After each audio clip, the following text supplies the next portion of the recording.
cumprimentar os senhores representantes da ASF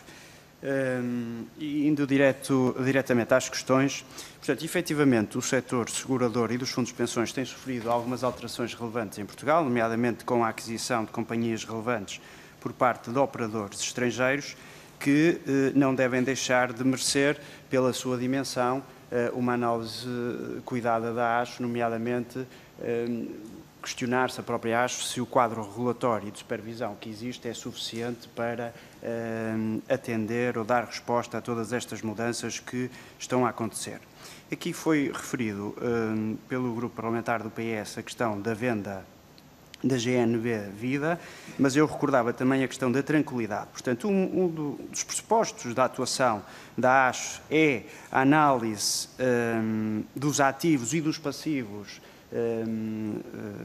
destas diferentes companhias, portanto, isso está até inclusivamente referido na página 34 do relatório de contas de 2019, portanto, a ASF tem como incumbência analisar a correta avaliação dos elementos do ativo e do passivo e, portanto,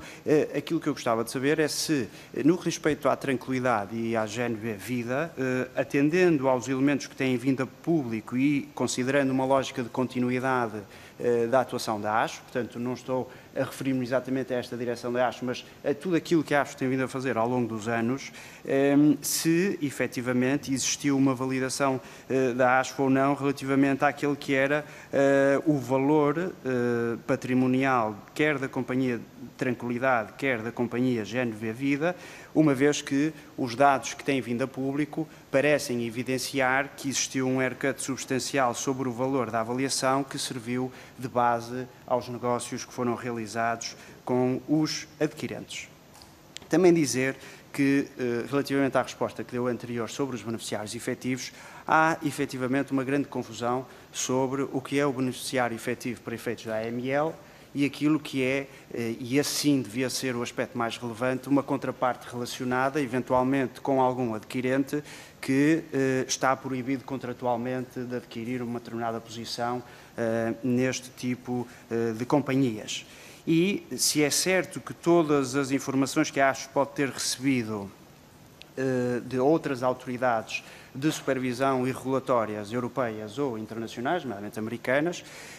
há uma pergunta que se impõe, que é saber, por exemplo, se existiu alguma jurisdição offshore que não respondeu a pedidos de informação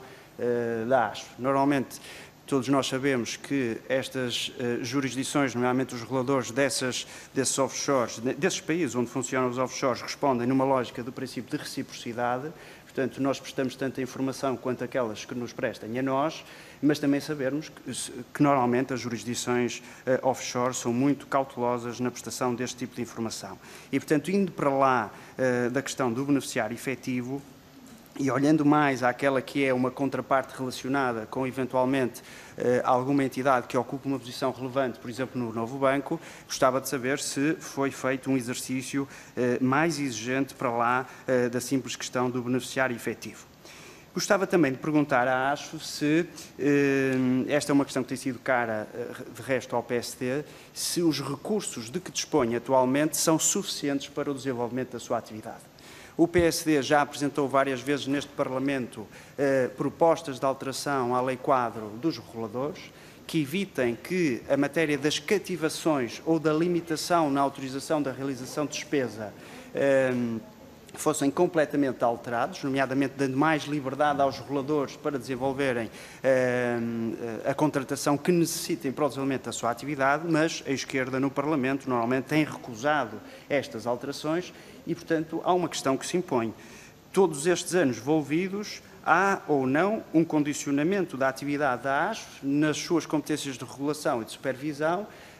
por força destas limitações legais que hoje impendem sobre a lei. Gostava também de perguntar sobre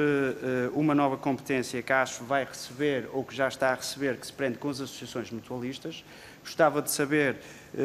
qual é a vossa posição relativamente ao período de transição, que parece longo relativamente a esta matéria, saber também se a ASF dispõe de todos os meios que permitam a regulação e a supervisão eficaz destas associações mutualistas. E, por economia de tempo, deixava uma última pergunta que se refere à questão do Brexit. De que forma é que o Brexit pode ter impacto ou não na atividade de determinadas empresas a operar em Portugal, nomeadamente em LPS, e de que forma é que a ASF tem procurado acautelar, enfim, os consumidores, os beneficiários dos seguros, os segurados, etc. Por fim, mesmo para terminar, vi que